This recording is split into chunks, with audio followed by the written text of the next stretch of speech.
How to set up a Linksys Velop mesh Wi-Fi system. Open the Linksys app, and select Launch Setup at the bottom. Linksys needs location data to function, and will ask permission. Select Allow. Carefully read the terms and conditions. When you are ready to continue and agree, select Agree. You'll be asked what kind of router you are setting up. Select Velop. Plug in your Velop node, then select it's plugged in.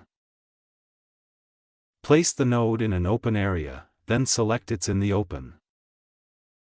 Using an Ethernet cable, connect your new Velop router to your modem, then select it's connected. Your smartphone will talk to your new router, and start setting up your internet connection for you.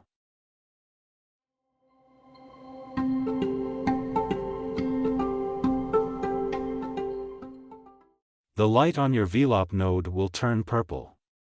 Select Next once it's changed. Enter your email address, and create a password to manage your Velop network. Then select Create Account. Enter the email address and password you just created to log into the account you just created, then select Next. Enter the name and password for your Wi-Fi network. This will be the network name you find on all your devices, and the password you'll use on all your devices. It's best to make it different than the administration password you just created. Then, select Next. Select a name for this Velop node, or enter one, then select Next. Your first node is set up and ready to use. Select Next.